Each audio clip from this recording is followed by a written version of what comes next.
Hello! Good morning, good afternoon, and good evening sa inyo guys. Saan man sulok kayo ng mundo. Magandang araw sa inyong lahat. Guys, eto nga, gusto ko lang i-share sa inyo na talagang hindi ako nagsasabi ng kasinungalingan regarding sa silver. Kasi nga, ito napatunayan ko. Syempre, gusto ko i-share din sa inyo yung mga napatunayan ko na talagang totoong may pera sa silver. Kasi nga, ito nga guys, hindi pa huli ang lahat hanggang mababa pa ang presyo ng silver. Bili lang kayo. Ako bumibili pa, 'di ba? Natandaan niyo bumili pa ako kahit ako'y nakabili na rin ng dalawa noon.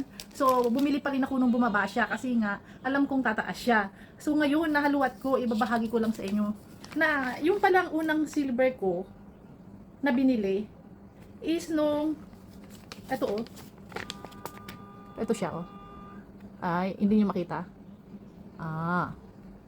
April siya 2025, 'di ba? April. At alam niyo ba kung magkano ko siya binili nung time na 'yon? Ito guys. Nako. 4,200 lang ko siya nabili, guys. Ha? Ayan no. 4,200 yun. 4,200 ko lang siya nabili. O, di ba? Simula nung April. So, ano ngayon?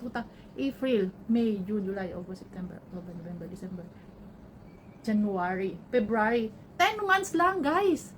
10 months lang. Na ang price ng silver ngayon is naglalaro sa 12,000 to 13,000. Just imagine, almost double the price nung naking nabili, 'di ba? Panalo. Hindi ka na talagang, 'di ba? Saan ka naman makakakita na yung pera mo, halimbawa may pera ka sa bangko. Dineposit mo yung pera mo itong 4,000. Magkano tong 4,000? 4,200 sa peso. Imaginin mo ha. Na. 4,000 ninyo ha. 4,200 dirhams. Ha. Magkano siya sa peso? Kasi 16 siya ngayon. Ito, 67,200.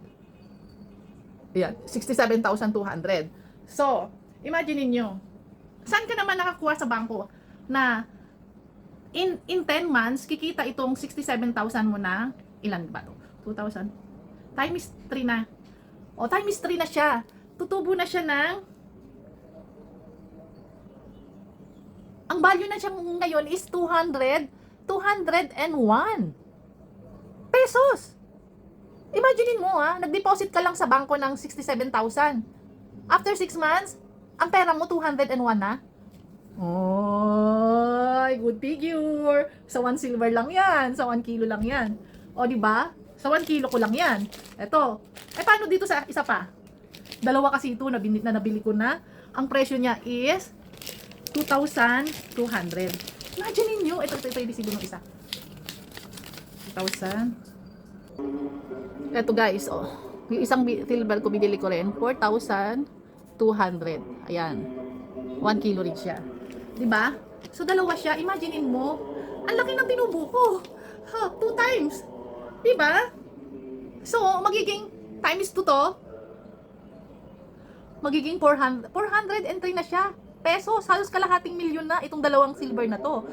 And guys, tataas pa to kasi 12 lang to, 12,000 lang.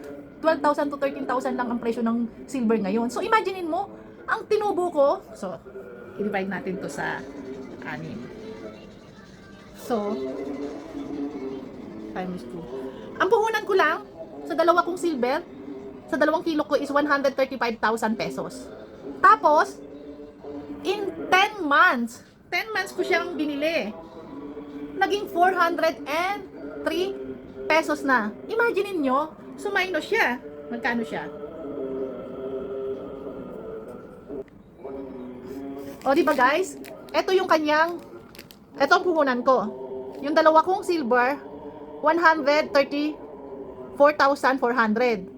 So, ang value na niya ngayon, kung ibibenta ko sa 12,000 pesos, 12,000 dirhams, 403,000 pesos, 200. So, ang kinita ko is 268,800 pesos. Ito ang puhunan ko. Ito na yung market value niya ngayon.